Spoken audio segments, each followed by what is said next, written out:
Shalom jemaat yang terkasih, bersyukur untuk pemeliharaan Tuhan dalam kehidupan kita, serta kesempatan yang Dia masih berikan untuk kita boleh datang beribadah kepadanya. Kita akan memulai ibadah hari ini. Jemaat, saya persilahkan untuk bangkit berdiri.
Pertolongan kita dalam ibadah hari ini adalah dalam nama Tuhan yang menjadikan langit dan bumi. Kasih karunia dan damai sejahtera dari Allah Bapa dan dari Tuhan Yesus Kristus menyertai kita semua. Amin. Bacaan Alkitab kita pada hari ini terambil dari Matius 6 ayat 19 sampai dengan ayatnya yang ke-21. Demikianlah firman Tuhan, hal mengumpulkan harta. Janganlah kamu mengumpulkan harta di bumi ngengat dan karat merusakkannya dan pencuri membongkar serta mencurinya. Tetapi kumpulkanlah bagimu harta di sorga. Di sorga ngengat dan karat tidak merusakkannya dan pencuri tidak membongkar serta mencurinya. Karena di mana hartamu berada, di situ juga hatimu berada. Jemaat, saya persilakan untuk duduk kembali. Saudara, dengan penuh kerendahan hati, mari kita datang ke hadapan Tuhan. Kita meminta Tuhan menguji hati dan juga pikiran kita, agar kita dilayakkan untuk menghampirinya. Ujilah aku Tuhan, cobalah aku Tuhan, selidiki batinku dan hatiku, mataku tertuju padamu. Aku cinta padamu Tuhan, aku rindu hadirat-Mu Tuhan, aku ingin selalu dekat padamu, menikmati kehadiran-Mu. Ku nyanyi Hosana,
Mari kita berdoa.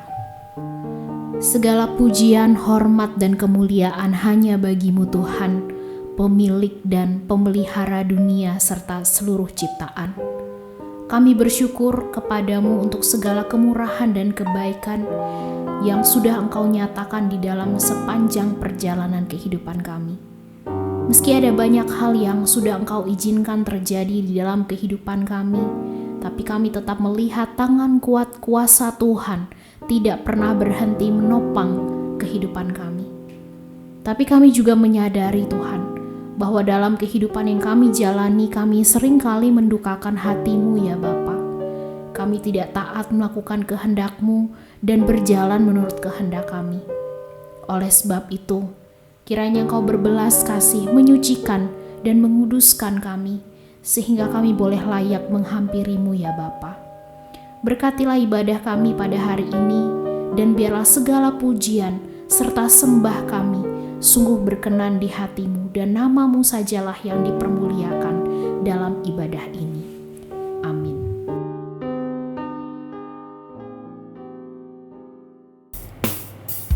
Dengan penuh sukacita dan bertepuk tangan, mari kita menyembah Dia.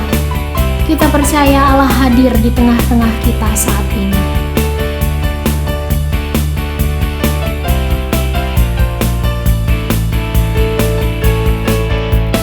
Masuk hadirat-Nya dengan hati bersyukur, masuk gerbang-Nya dengan pujian, bermazmurlah bagi Dia, nyanyikan nyanyian baru, bersukacita sekarang menyembah Dia. Masuk hadirat-Nya dengan hati bersyukur, masuk gerbang-Nya dengan pujian, bermazmurlah bagi Dia, nyanyikan nyanyian baru, bersukacita sekarang tinggikan Dia. Saat kami berkumpul dan jiwa pun bersuka, hadirat Allah nyata dalam pujian. Saat kami menyembah dan tangan pun terangkat, Tuhan hadir dalam pujian umat-Nya.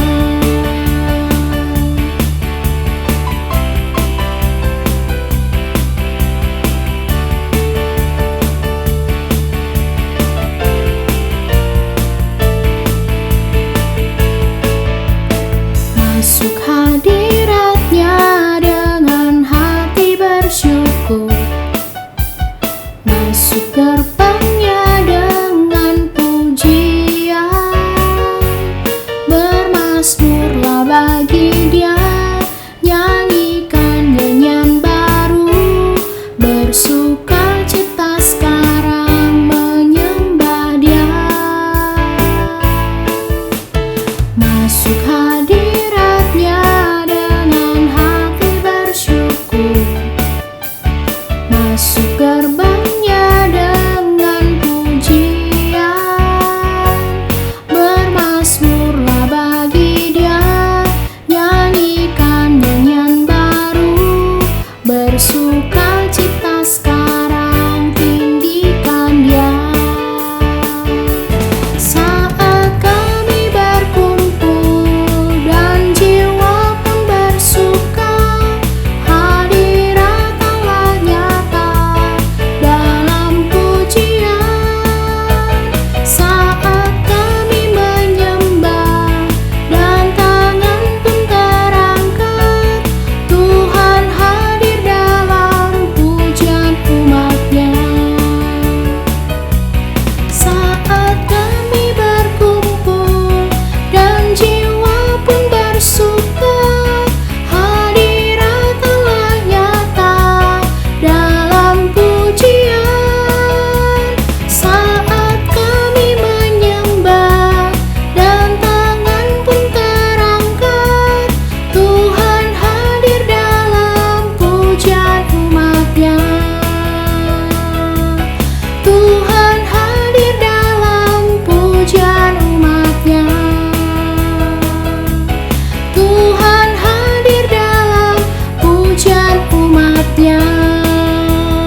Biarlah segala kemuliaan hanya bagi Tuhan saja.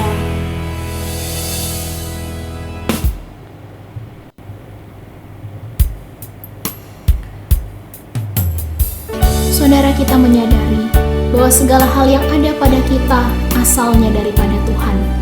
Oleh sebab itu kita mau menyerahkan kembali segala sesuatunya, termasuk kehidupan kita, untuk dipakai bagi hormat kemuliaan-Nya.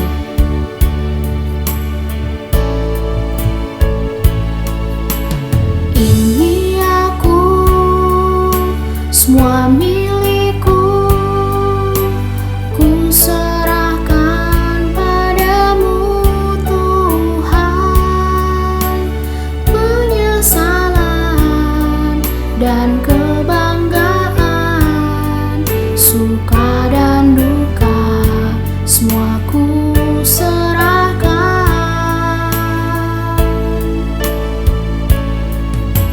Yang telah lalu, yang akan datang, hasrat dan harapan yang terbayang, masa depan dan rencanaku, semua ku serahkan dalam tangan-Mu.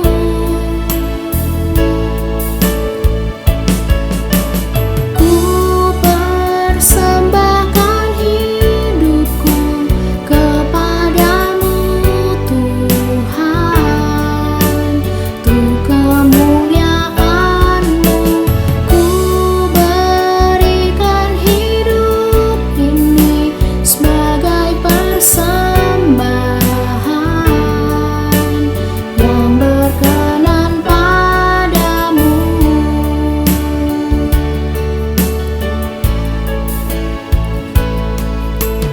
Yang telah lalu, yang akan datang, hasrat dan harapan yang terbayang, masa depan dan rencanaku, semua ku serahkan dalam tangan-Mu.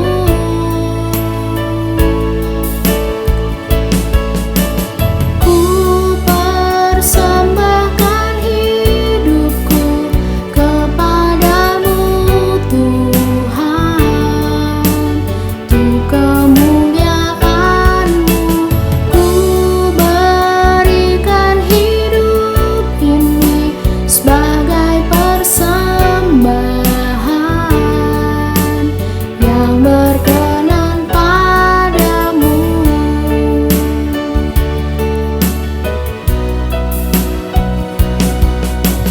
Ku persembahkan hidupku kepadamu Tuhan, untuk kemuliaan-Mu. Ku berikan hidup ini sebagai persembahan yang berkenan padamu.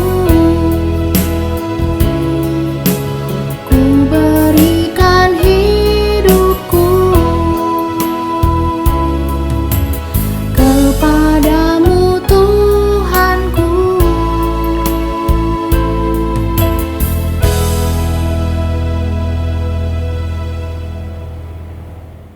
Salam Bapak Ibu, Saudara-saudari yang dikasihi oleh Tuhan. Kita bersyukur Tuhan masih memberikan kita kesempatan untuk berbakti bersama pada hari ini. Tiba saatnya kita akan mendengarkan kebenaran firman Tuhan. Mari kita terlebih dahulu bersatu hati minta pimpinan Tuhan di dalam doa. Kita berdoa. Allah Bapa kami yang dalam surga, kami sungguh bersyukur dan berterima kasih atas pimpinan dan penyertaan Tuhan dalam kehidupan kami hingga saat ini. Pada hari ini kami boleh diberikan kesempatan untuk berbakti bersama, memuji memuliakan nama Tuhan. Dan tiba saatnya kami akan mendengarkan kebenaran firman-Mu. Biarlah kuasa Roh Kudus yang boleh menyertai dan memberkati kami, menguasai hati dan pikiran kami, Sehingga apa yang boleh hamba-Mu sampaikan dan setiap jemaat Tuhan yang boleh mendengar, boleh diberkati Tuhan.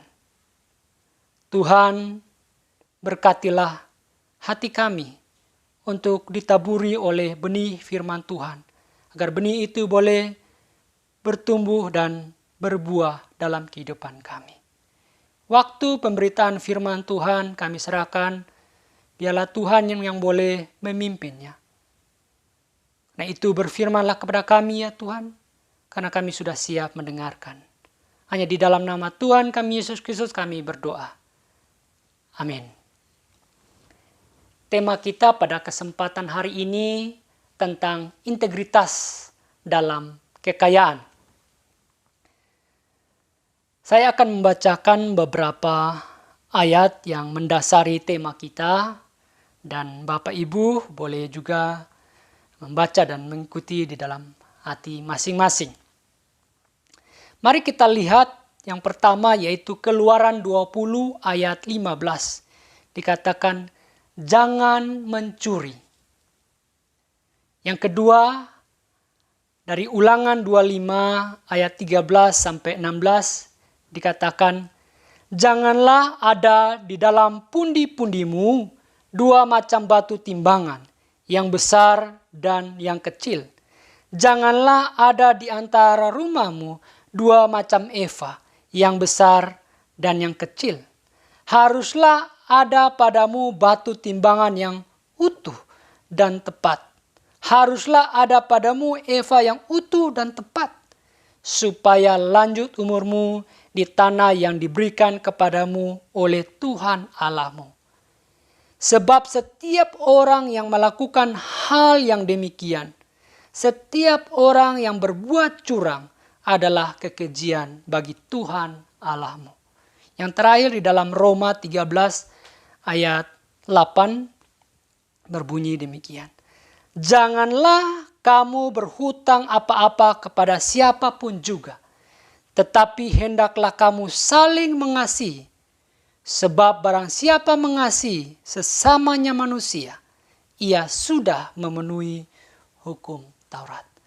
Berbahagialah kita yang boleh membaca, merenungkan, bahkan lebih berbahagia kita yang mau melakukan dalam kehidupan kita sehari-hari. Bapak, Ibu, Saudara yang dikasihi oleh Tuhan, kekayaan dan harta benda ada pada setiap orang. Entah dalam jumlah yang banyak ataupun dalam jumlah yang sedikit. Tetapi semua kita pasti memiliki kekayaan. Kekayaan bisa kita artikan dalam pengertian yang seluas-luasnya ataupun terbatas pada harta benda yang kita miliki. Kekayaan dalam pengertian yang paling luas adalah seluruh diri kita di hadapan Tuhan dan sesama kita. Kekayaan yang ada pada kita mencakup pengetahuan yang kita miliki, pengalaman-pengalaman hidup yang kita alami sepanjang hidup kita, kecakapan, kemampuan, atau biasa disebut dengan talenta yang kita miliki, waktu yang Tuhan berikan kepada kita, usia selama hidup kita, segala harta yang telah kita buat atau hasilkan, serta segala harta benda yang ada pada kita dalam segala usaha, jerih lelah kita untuk mendapatkan semuanya. Ini suatu harta kekayaan dalam diri kita. Ada yang banyak, ada yang cukup. Bapak, Ibu, Saudara yang dikasihi oleh Tuhan, ketika kita berbicara tentang integritas dalam kekayaan yang kita miliki, tentu ini menyangkut tanggung jawab kita dalam mendapatkan kekayaan itu dan kemudian cara kita mengelola kekayaan itu. Maka hal yang penting yang harus kita perhatikan dengan baik yaitu dari mana kita mendapatkan kekayaan itu dan bagaimana kita mempergunakan kekayaan itu sesudah kita dapatkan.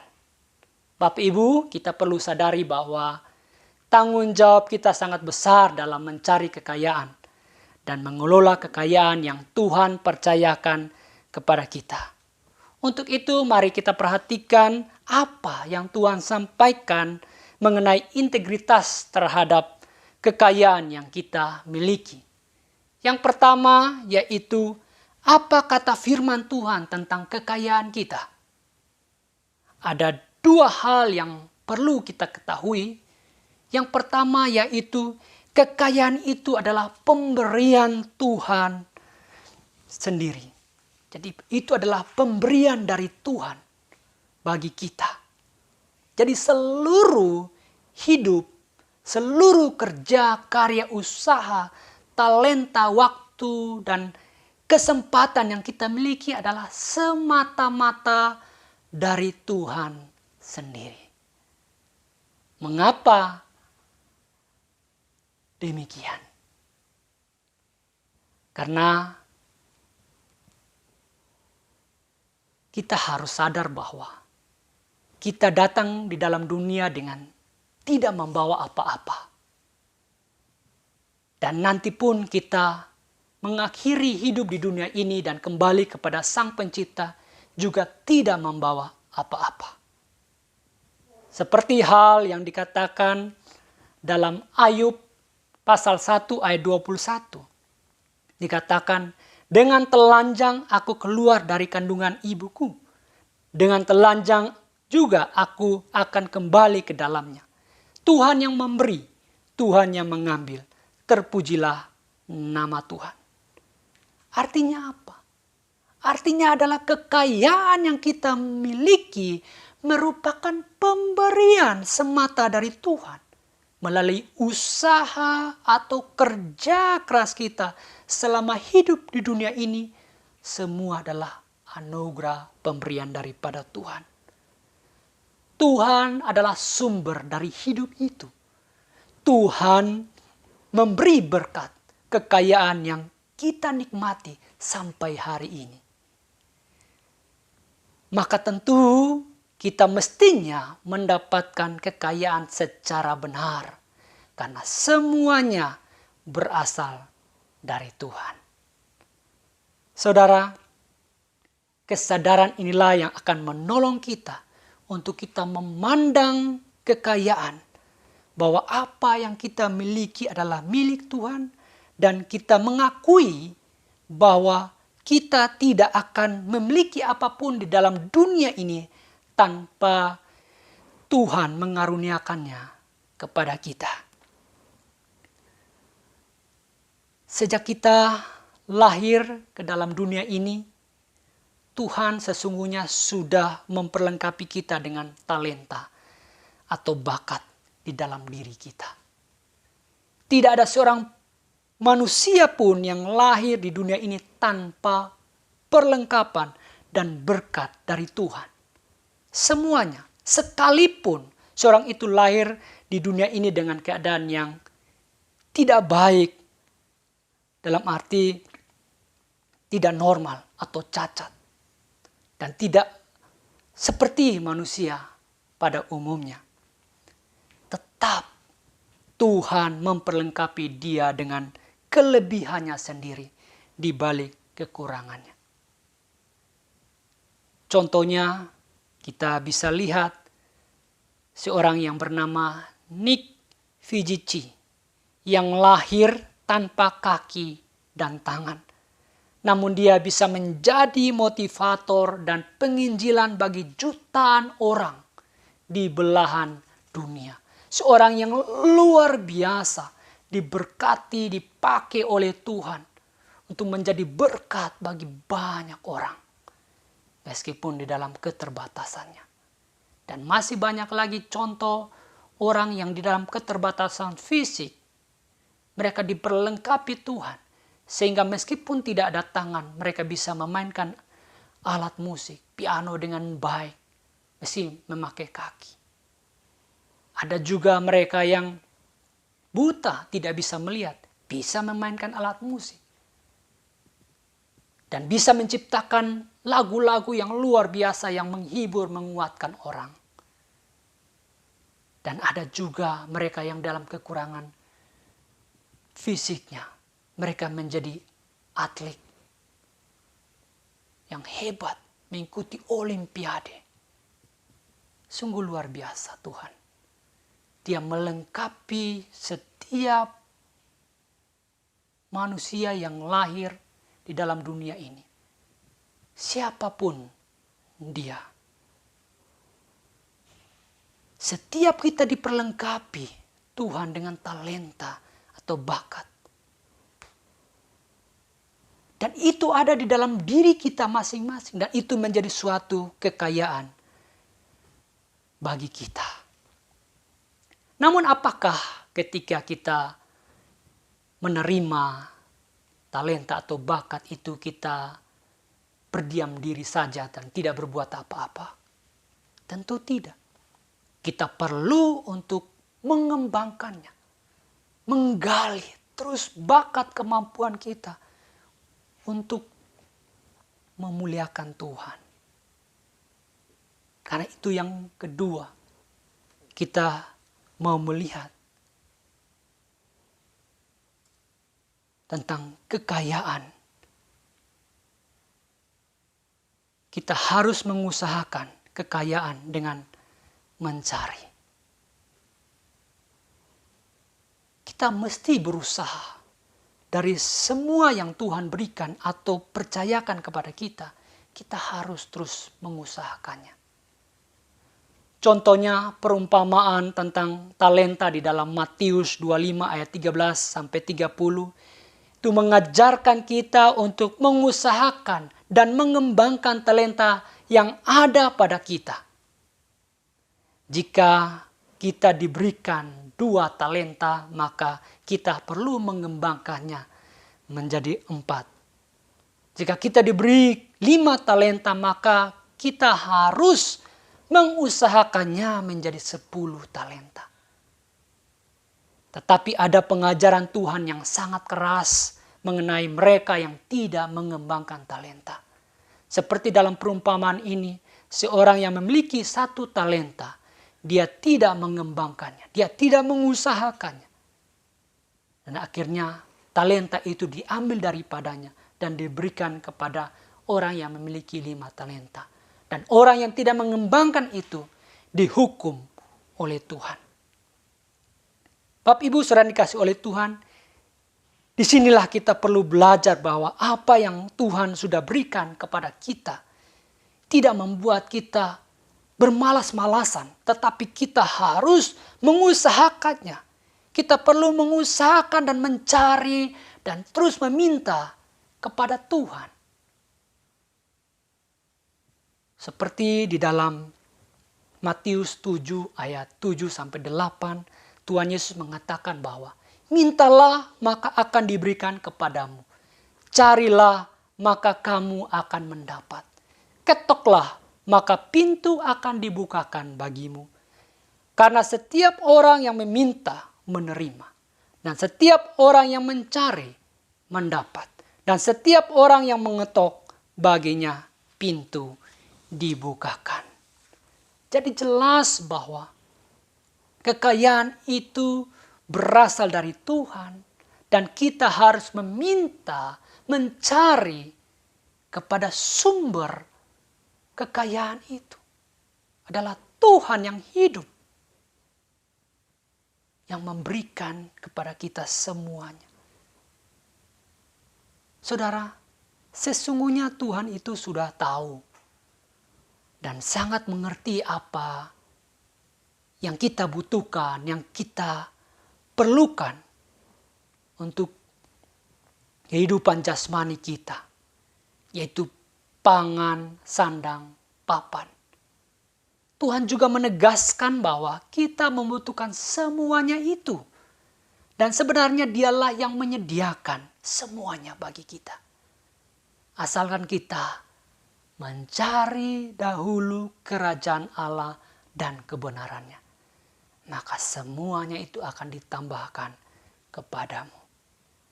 Ketika kita mengetahui kebenaran di dalam Tuhan, maka kita harusnya hidup berintegritas dalam mengelola, dalam memiliki, dalam mencari kekayaan. Itu yang Tuhan inginkan, itu yang Tuhan mau dan harapkan di dalam kehidupan kita. Punya integritas. Ketika kita mengerti dan memahami kebenaran, sehingga kita dapat mencari kekayaan, mendapatkannya, memintanya dengan cara yang benar. Karena itu hal yang kedua yang kita perlu perhatikan tentang integritas kita dalam kekayaan. Ya, Bapak Ibu, berdasarkan ayat-ayat dan perikop dalam pembahasan kita mengenai kekayaan, yaitu dalam Keluaran 20 ayat 15 tentang mencuri, kemudian Ulangan 25 ayat 13 sampai 16 tentang cara mendapatkan kekayaan kita secara benar dan bukan dengan cara yang salah, yaitu dengan meraup keuntungan dengan dua timbangan yang berbeda beratnya, serta akibat dari perbuatan tersebut. Kemudian yang terakhir di dalam Roma 13 ayat 8 kita akan berbicara tentang berhutang, tetapi hiduplah dalam kasih yang adalah inti dari hukum Taurat. Ya. Mari kita lihat apa yang harus kita kerjakan dan kita hindari dalam mendapatkan kekayaan dengan cara benar. Yaitu yang pertama dikatakan jangan mencuri. Ini merupakan perintah Tuhan yang diberikan kepada bangsa Israel di Gunung Sinai yang kita kenal sebagai 10 hukum Taurat. Kita tahu bahwa bangsa Israel baru saja dibebaskan dari perbudakan di Mesir. Selama ratusan tahun mereka tinggal di Mesir, di tengah-tengah bangsa yang menggunakan segala macam cara untuk mendapatkan kekayaan. Dan perintah ini Tuhan berikan juga bagi bangsa Israel sebelum mereka masuk ke dalam tanah perjanjian. Suatu tanah yang akan menjadi milik pusaka mereka. Dari ayat ini kita bisa memahami bahwa Tuhan sangat melarang mengambil sesuatu yang tidak diberikan kepada mereka sebagai hak milik. Karena itu Bapak Ibu saudara yang dikasihi oleh Tuhan, kita juga perlu belajar bahwa kita harus bersyukur dengan apa yang ada pada kita. Kita jangan mengingini harta milik orang lain dan melakukan pencurian, pengambilan. Mencuri tidak sekedar mengenai barang milik orang lain. Mencuri termasuk berpura-pura adil, korupsi, merampok, pemalsuan. Nah, Bapak Ibu, di era teknologi ini kita juga perlu berhati-hati memberikan data pribadi kita. Karena ada banyak kejahatan dengan data yang mereka dapat. Mereka bisa membobol kartu kredit, mereka bisa membobol rekening kita. Karena ada banyak kesaksian mereka yang sudah mengalami kehilangan uang di rekening mereka. Dan hal-hal pencurian itu sampai sekarang kita melihat di mana-mana masih terjadi. Rasul Paulus di dalam Efesus 4 ayat 28 di mana ia mengatakan, jika seorang mencuri baiklah ia berhenti mencuri, tetapi ia harus bekerja keras dan melakukan pekerjaan yang baik supaya ia dapat membagikan sesuatu kepada orang yang berkekurangan. Nah, sebagai orang percaya, kita tidak boleh mendapatkan kekayaan dengan cara mencuri. Tetapi kita harus bekerja keras agar bisa menolong sesama kita dengan apa yang kita dapatkan. Ini adalah integritas dalam kekayaan kita. Dan marilah kita lakukan ini dalam kehidupan kita. Karena kita percaya bahwa Dia Allah, Sang Pencipta, adalah sumber berkat kehidupan kita. Dia tahu apa yang kita butuhkan. Dia tahu apa yang kita perlukan ketika kita mencari, ketika kita mengetok, ketika kita meminta, maka kita pasti akan diberikannya. Karena itu kita harus melakukan semua itu dengan integritas di hadapan Tuhan. Yang kedua, yang perlu kita ketahui dari apa yang harus kita kerjakan dan hindari dalam menempatkan kekayaan dengan cara, mendapatkan kekayaan dengan cara benar, yaitu jangan menipu. Bapak Ibu, saat ini banyak orang yang membutuhkan vaksin. Namun ada oknum-oknum yang menggunakan kesempatan ini dengan memalsukan vaksin untuk meraup keuntungan yang besar. Tentu ini sesuatu hal yang salah, yang dosa. Ada juga banyak penipuan-penipuan di masa sulit ini. Lewat online ataupun tidak. Dengan tujuan mereka ingin mendapatkan, meraup keuntungan yang sebesar-besarnya dari situasi orang yang saat ini sedang dalam membutuhkan karena kesulitan. Di dalam Ulangan 25 ayat 13-16 kita diingatkan mengenai penggunaan timbangan yang benar dalam berdagang. Tentu ini bukan sekedar masalah ukuran atau takaran yang tepat dan benar, tetapi ini berbicara tentang penipuan. Ini berbicara tentang nilai kejujuran, nilai kebenaran. Kebenaran dan kejujuran itu mempresentasikan sifat Allah yang kudus dan benar. Jadi bagi kita sebagai anak-anak Allah, maka kita wajib untuk mencari dan mengusahakan kekayaan kita dengan penuh kejujuran.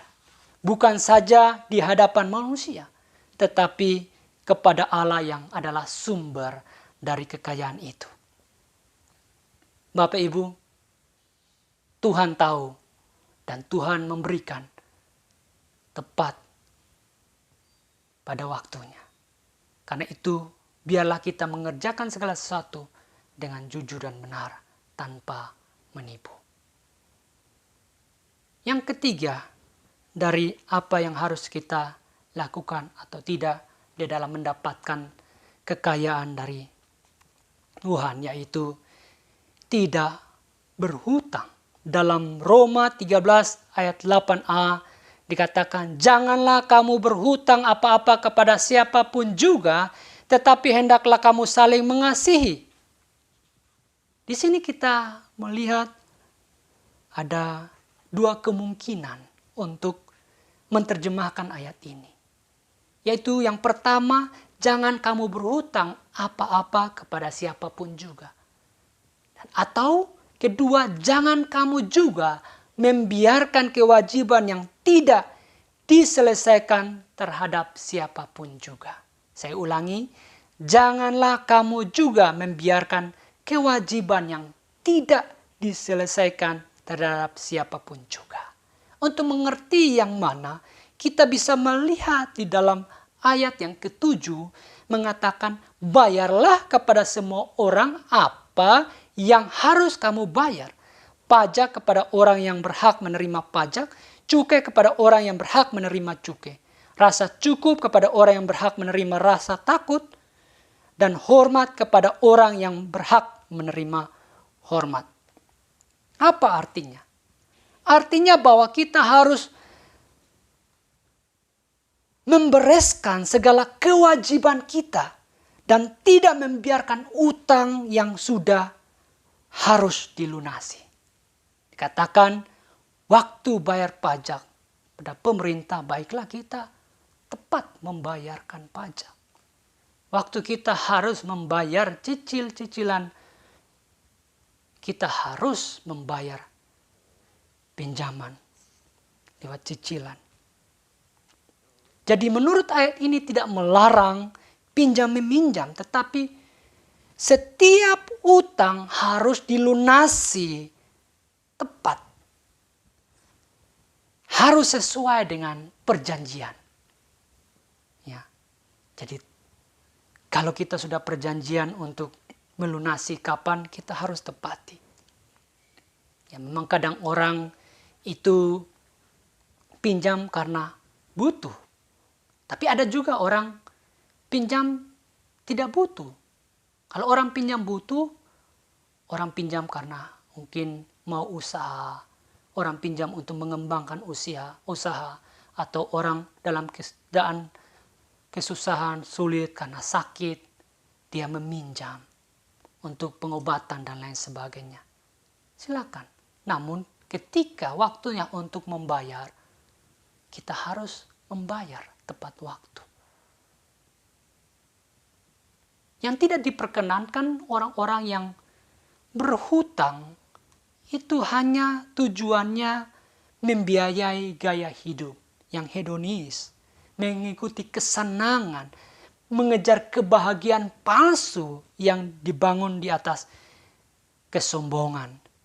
Dan kesombongan itu merupakan pemberontakan dan perlawanan kepada Tuhan sendiri. Kita harus berhati-hati di dalam pinjam meminjam. Karena itu Bapak Ibu, seorang yang berintegritas tahu bagaimana dia harus mencari dan mendapatkan kekayaan dengan cara yang benar. Yaitu tidak dengan cara mencuri, tidak dengan cara menipu, tidak dengan cara berhutang yang salah. Nah, selanjutnya kita akan melihat tentang kekayaan yang kita terima, kita harus melakukan apa. Yaitu yang ketiga, yang terakhir, yaitu kita menggunakan kekayaan secara bertanggung jawab. Sebagai orang percaya, kita wajib mempergunakan kekayaan dengan baik dan tepat. Firman Tuhan memberitahukan kita apa saja yang dapat kita lakukan dengan harta kita dan apa yang tidak boleh kita lakukan sebagai bentuk pertanggungjawaban kita dalam menggunakan harta kekayaan kita. Oleh karena itu firman Tuhan memberikan beberapa nasihat-nasihat bagaimana menggunakan kekayaan kita. Nasihat pertama dalam Amsal 21 ayat 20.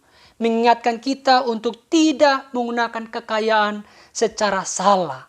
Seperti untuk berpesta pora atau untuk memabuk-mabukan, berjudi dan lain sebagainya.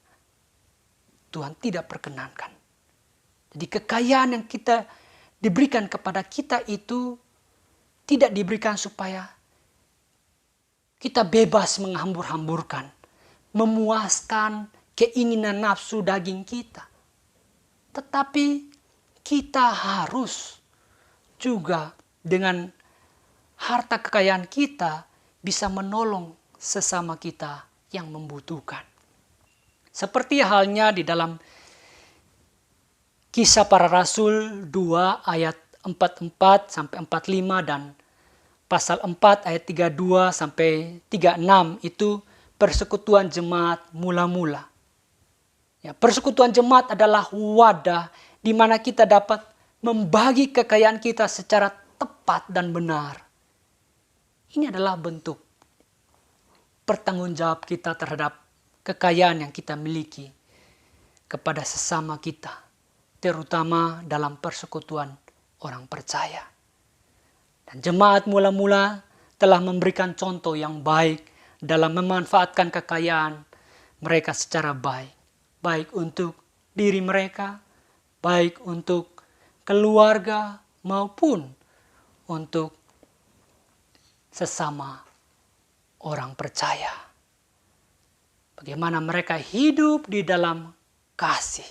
Dan inilah yang menjadi harapan Tuhan untuk kita sebagai orang-orang yang berintegritas. Seperti di dalam ayat 8b dari Roma 13 dikatakan, sebab barang siapa mengasihi sesama manusia, ia sudah memenuhi hukum Taurat. Ya. Jadi kita mempergunakan kekayaan kita dengan baik dan tepat, yaitu apa? Saling mengasihi. Kasih adalah inti dari kehidupan Kristen yang baik terhadap Tuhan maupun sesama. Ketika kita mengasihi Tuhan, kita pasti memberikan yang terbaik untuk Tuhan. Ketika kita mengasihi sesama, kita pasti memberikan kepada mereka yang membutuhkannya. Jadi kasih kepada Tuhan dan kasih kepada sesama yang harus menjadi landasan bagi setiap kita, orang-orang yang berintegritas di dalam mengelola kekayaan yang Tuhan berikan. Dan nasihat yang terakhir, di mana kita lihat bahwa Rasul Paulus menuliskan kepada Timotius untuk mengingatkan semua orang kaya. Di dalam 1 Timotius 6 ayat 17 sampai 19, saya akan membacakannya. Peringatkanlah kepada orang-orang kaya di dunia ini agar mereka jangan tinggi hati dan jangan berharap pada sesuatu yang tak tentu seperti kekayaan, melainkan pada Allah yang dalam kekayaannya memberikan kepada kita segala sesuatu untuk dinikmati. Peringatkanlah agar mereka itu berbuat baik, menjadi kaya dalam kebajikan, suka memberi dan berbagi. Dan dengan demikian mengumpulkan sesuatu harta sebagai dasar yang baik bagi dirinya di waktu yang akan datang untuk mencapai hidup yang sebenarnya. Bapak Ibu, orang kaya yang berintegritas adalah orang yang tidak tinggi hati atau sombong dengan segala kekayaan yang dimilikinya. Orang kaya yang berintegritas adalah orang yang tidak mengharapkan sesuatu yang tidak tentu. Seperti kekayaan, karena kekayaan ini tidak menentu sifatnya. Orang kaya yang berintegritas selalu berharap kepada Allah yang dalam kekayaannya memberikan kepada kita segala sesuatu yang kita untuk dinikmati. Orang kaya mestinya berbuat baik kepada sesama, menjadi kaya dalam segala kebajikan, menjadi orang kaya yang suka memberi dan berbagi kepada orang lain. Karena Bapak, Ibu, Saudara yang kasih oleh Tuhan, sebagai tanggung jawab kita untuk mengelola kekayaan yang kita miliki, Tuhan melalui firman-Nya menasihati kepada kita, supaya kita dapat tetap berintegritas di dalam kekayaan. Karena itu marilah kita mau hidup dengan berintegritas dalam kekayaan yang dipercayakan, agar semuanya itu untuk kemuliaan Tuhan. Kiranya Tuhan menolong kita agar kita dapat benar-benar berintegritas dalam kekayaan yang Tuhan percayakan dalam hidup kita. Amin. Mari kita berdoa. Allah Bapa kami yang dalam surga, kami bersyukur dan berterima kasih. Biarlah firman Tuhan yang boleh kami dengar tentang integritas dalam kekayaan. Tuhan tolong agar kami terus mempunyai pandangan bahwa kekayaan itu berasal dari Tuhan. Tuhan yang memberi kepada kami. Biarlah kami terus mencari, meminta, mengetok, dan kami percaya Tuhan memberikannya. Dan biarlah dalam kami mencari yang kami harus ikuti, rambu-rambu apa yang harus kami lakukan dan kami tidak lakukan. Kami belajar untuk mendapatkan kekayaan dengan tidak mencuri, mendapatkan kekayaan dengan tidak menipu, atau mendapatkan kekayaan dengan berhutang dengan tidak benar, untuk memperkaya diri, membuat kesombongan, dan lain sebagainya. Biarlah ya Tuhan boleh menolong kami dalam mengelola semua kekayaan kami dengan penuh tanggung jawab, sesuai dengan nasihat-nasihat yang Tuhan berikan bagi kami. Kami mau ikuti, kami mau menurutinya. Biar firman Tuhan boleh kami simpan dalam hati kami, dan kami lakukan, terapkan dalam kehidupan kami. Terpujilah nama Tuhan kami Yesus Kristus, kami berdoa. Amin.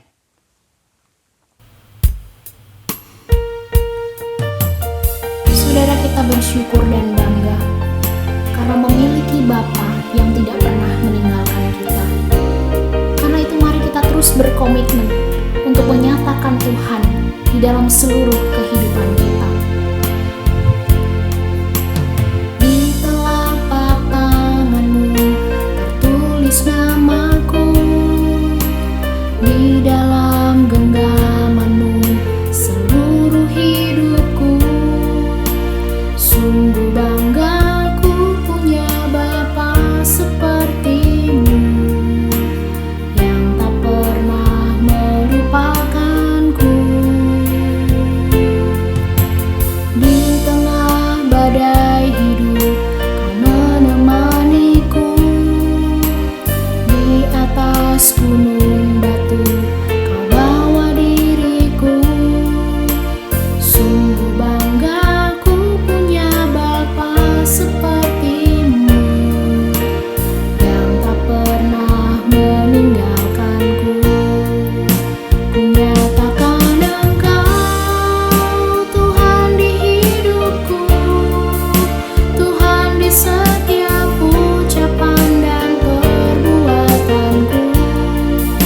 Ku nyatakan Engkau Tuhan di hidupku, Tuhan yang selalu ku sembah di setiap nafasku.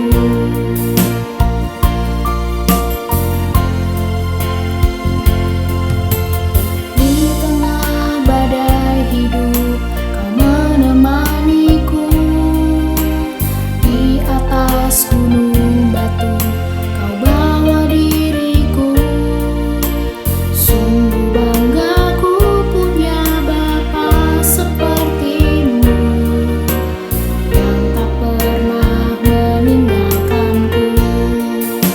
Ku nyatakan Engkau Tuhan di hidupku, Tuhan di setiap ucapan dan perbuatanku. Ku nyatakan Engkau Tuhan di hidupku, Tuhan yang selalu ku sembah di setiap nafasku. Nyatakan Engkau Tuhan di hidupku, Tuhan di setiap ucapan dan perbuatanku. Ku nyatakan Engkau Tuhan di hidupku, Tuhan yang selalu ku sembah di setiap nafasku. Ku nyatakan Engkau Tuhan di hidupku, Tuhan di setiap ucapan dan perbuatanku. Ku nyatakan Engkau Tuhan di hidupku, Tuhan yang selalu ku sembah di setiap nafasku. Tuhan yang selalu ku sembah di setiap nafasku.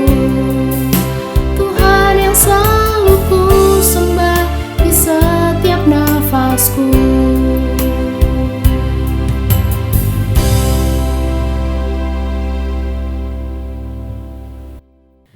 Jemaat, saya undang untuk bangkit berdiri bersama dengan umat Tuhan di segala tempat dan zaman. Mari bersama-sama kita mengikrarkan pengakuan iman kita, pengakuan iman rasuli. Aku percaya kepada Allah, Bapa yang Maha Kuasa, Khalik langit dan bumi, dan kepada Yesus Kristus anaknya yang tunggal Tuhan kita, yang dikandung dari Roh Kudus, lahir dari anak darah Maria, yang menderita sengsara di bawah pemerintahan Pontius Pilatus, disalibkan, mati dan dikuburkan, turun ke dalam kerajaan maut. Pada hari yang ketiga, bangkit pula dari antara orang mati, naik ke sorga, duduk di sebelah kanan Allah, Bapa yang Maha Kuasa, dan dari sana ia akan datang untuk menghakimi orang yang hidup dan yang mati. Aku percaya kepada Roh Kudus, gereja yang kudus dan am, persekutuan orang kudus, pengampunan dosa, kebangkitan tubuh, dan hidup yang kekal. Amin. Mari kita berdoa. Bapa di surga, kami datang hari ini di dalam doa kami, di tengah-tengah situasi yang mencekam dan keprihatinan yang sangat mendalam. Engkau tentunya Allah yang tahu kondisi dan situasi yang sedang terjadi di Indonesia dan juga di seluruh dunia. Oleh karena itu kami mau datang kepadamu, memohonkan belas kasihan-Mu, anugerah dan kasih setia Tuhan kepada kami. Secara khusus kepada pemerintahan kami, biarlah Tuhan mengaruniakan mereka hikmat bijaksana, supaya dalam penanganan COVID-19 di Indonesia ini mereka diberikan kemampuan untuk mengatasinya. Tuhan berkati daya upaya, Tuhan berkati setiap usaha yang sudah dipikirkan, digumulkan dan dirancangkan, supaya itu menjadi usaha-usaha terbaik untuk mengatasi pandemi yang berkelanjutan di Indonesia. Kami juga teringat saudara-saudara kami yang sedang sakit lemah tubuh, khususnya jemaat kami ataupun juga anggota keluarga dari jemaat kami. Kami berdoa Bapa menyerahkan untuk pemulihan kesehatan dari anak dan cucu, koko dan ipar dari Ibu Natalia, adik Ibar dari Ibu Lisayang, saudari Elvian, mamahnya dan juga keluarga dari cecenya, untuk Papa dari Bapak Budiono, untuk Ibu Eka Sriwati sekeluarga, untuk Bapak Nyopoho, untuk Bapak Warno, Saleh dan juga Immanuel. Kami juga berdoa untuk Bapak Honggi, kami juga berdoa untuk Bapak Tantinpo, Bapak Yongsin dan Dodi, paman dan keponakan dari Ibu Erni. Kami juga tidak lupa berdoa bagi Bapak Singgi sekeluarga, untuk Bapak Yulianto yang sedang isolasi mandiri. Tuhan berkati mereka, jamah mereka, pulihkan mereka. Mungkin mereka sedang mengalami kesakitan, biarlah Tuhan juga yang memberikan kelegaan kepada mereka. Mungkin mereka sedang mengalami kekhawatiran, biarlah Tuhan boleh menjamah mereka, menolong mereka supaya fokus dan terarah hati dan hidupnya kepada Tuhan. Tidak lupa kami juga serahkan jemaat-Mu yang lansia, baik untuk Ibu Tanjaicu, Ibu Indria, Bapak Cipto Sultana dan istri, Bapak Ibu Hadi, Bapak Ibu Liono, Bapak Kosen, Bapak Li Irawan, Ibu Chia Cuing, Ibu Tan Siok Ming, Ibu Elvi Tandiono, Ibu Lisayang, Ibu Natalia, dan para usiawan lainnya. Mohon Tuhan juga melindungi mereka, Tuhan pelihara mereka, dan tetap mereka diberikan sukacita oleh Tuhan. Tidak lupa kami juga berdoa untuk jemaat kami yang berulang tahun, baik untuk Saudari Jesril, baik untuk Bapak Chandra Harmadi, Ibu Velia Tanti, Saudara Stefanus Sanjaya, dan juga Saudara Hansel Gunarto. Tuhan berkati pertambahan usia yang mereka alami, dan biarlah mereka boleh bersyukur kepada Tuhan, menaikkan puji-pujian kepada Tuhan, dan biarlah mereka hidup senantiasa dalam takut akan Tuhan dan merindukan untuk relasi mereka senantiasa bertumbuh di dalam Tuhan. Tuhan berkati juga untuk kegiatan sepekan yang akan datang, secara khusus untuk persekutuan keluarga. Tuhan berkati supaya jemaat demi jemaat mau ikut serta di dalamnya. Mereka yang berada di kelompok masing-masing boleh bersama-sama bertumbuh, belajar firman Tuhan, dan juga bersekutu dengan saudara seiman. Tuhan, kami juga mau memberikan persembahan kami sebagai rasa syukur. Biarlah Tuhan berkati persembahan kami ini, supaya apa yang kami berikan sungguh menyenangkan hati Tuhan dan memuliakan nama Tuhan. Terima kasih Bapa, berkatilah dan dengarlah doa kami. Dalam nama Tuhan Yesus Kristus kami berdoa dan bersyukur. Amin. Doksologi dan doa berkat disampaikan oleh hambanya penginjil John Ray. Puji Allah Bapa Putra, puji Allah Roh Kudus, ketiganya yang esa. Pohon selamat sumber berkat. Amin.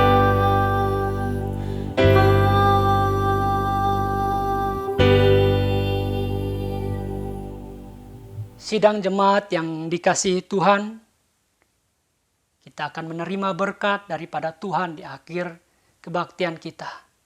Karena itu, arahkanlah hatimu dan terimalah berkat dari Tuhan. Tuhan memberkati engkau dan melindungi engkau. Tuhan menyinari engkau dengan wajah-Nya dan memberi engkau kasih karunia. Tuhan menghadapkan wajah-Nya kepadamu dan memberi engkau damai sejahtera. Dari saat ini sampai Maranatha, Tuhan Yesus datang kedua kali. Amin.